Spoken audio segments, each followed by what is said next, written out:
और आप कहते हैं कि आज मैं बहुत आनंदित हूँ, बहुत प्रसन्न हूँ, क्या उसका स्वरूप बता सकते हैं आप कि आपको कैसा आनंद महसूस हो रहा है? उस शब्दों से नहीं बता सकते। क्यों? क्योंकि गोविंद वो ब्रह्म वाणी का विषय है, ब्रह्म वाणी का विषय नहीं। अब वाणी से कैसे कहेंगे वो कैसा महसूस हो रहा है? गुड़ का गुड़ खाए और मन ही मन मुस्काए। अब उस गूंगे से पूछो कि गुड़ का स्वाद कैसा है, तो गूंगा कैसे बता सकता है? वो महसूस कर सकता है, बता नहीं सकता। जब आप सत्य बोलते हैं भगवान के आप समीप हैं, भगवान के आप नजदीक हैं, और जब आपके हृदय में चित स्वरूप है, जो ज्ञान की अनुभूति होती है, वास्तविक ज्ञान जब आपको प्राप्त होता है, क्या सही है क्या गलत है, क्या हमने जो जीवन जिया वही सत्य है या इससे परे भी जीवन है?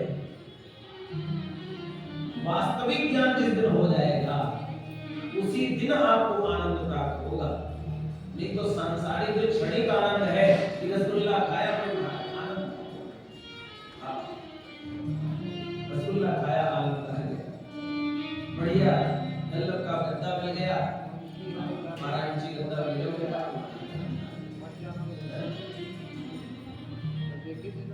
बढ़िया प्रसाद पार मिल गया, बोले महाराज क्षणिक आनंद।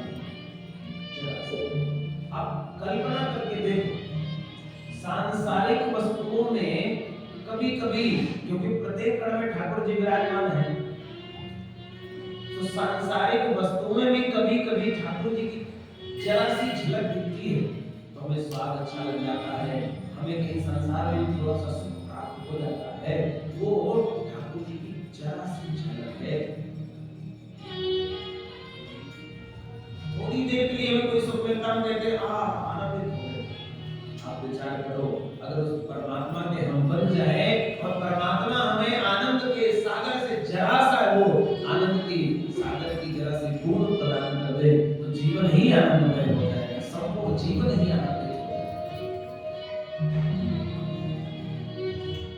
जो आनंद सिंधु सुख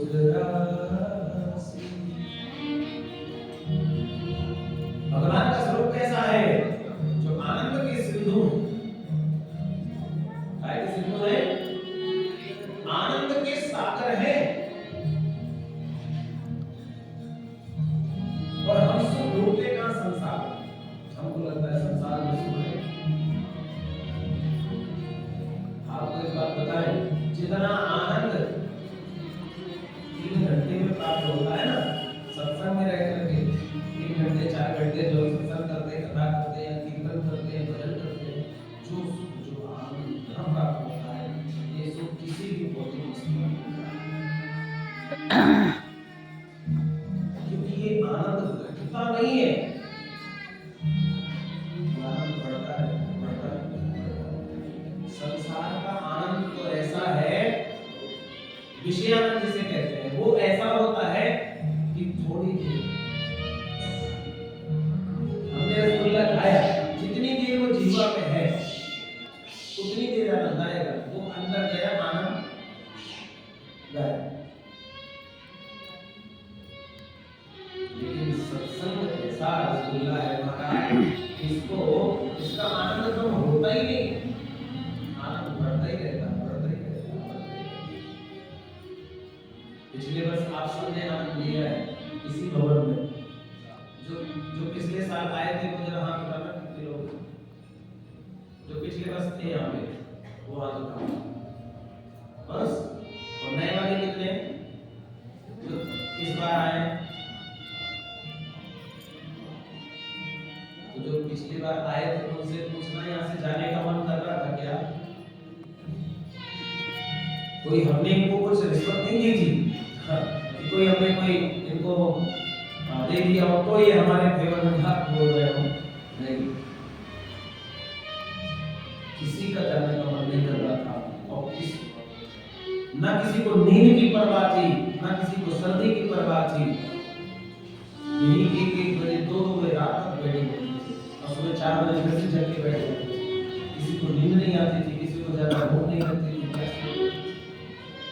कैसा आनंद बरसता और शरीर में कोई एनर्जी की कमी भी नहीं थी। कैसा आनंद बरस रहा होगा, क्या प्राप्त हो रहा था उनको। पिछले वर्ष तो हमें तो लगता है कि हम भी पहली बार जीवन में ऐसा हुआ है कि 7 दिन में मुश्किल से पर डे 1 से 1.5 घंटे सो पाते, इतने सो पाते। लेकिन जो आनंद वर्षा था उसी का एक स्वरूप है। फिर से आप उन्हीं ने बुलाया, उन्होंने करवाया। जो आनंद सिंधु सुख राशि भीतर थे लोग। गोस्वामी जी की इस पंक्ति पर ध्यान दीजिए।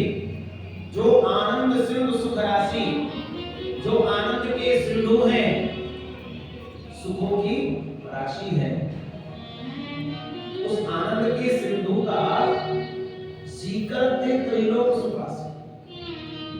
ये त्रिलोकी में जितने भी जीव हैं, उस आनंद के सागर का कौन सा हिस्सा प्राप्त है जिससे त्रिलोकी आनंदित है। सीकर किसको कहते हैं पता? आप सागर में जरा सा जल स्पर्श करें अपने उंगली से और उसको ऐसे फेंक दें, दीवार में हजारों चिन्ह बन जाए जल के, उस 1000वें का जो लास्ट वाला हिस्सा है इतना, उसको सीकर कहते हैं। उस आनंद के सागर का वो छोटा सा बूंद है, उस छोटे से बूंद से त्रिलोकी आनंदित हो रही है। आप विचार करो, अगर उस आनंद के सागर में कभी डुबकी लगाने को आनंद मिल जाए तो क्या आनंद बरसेगा। और आप उस आनंद के सागर के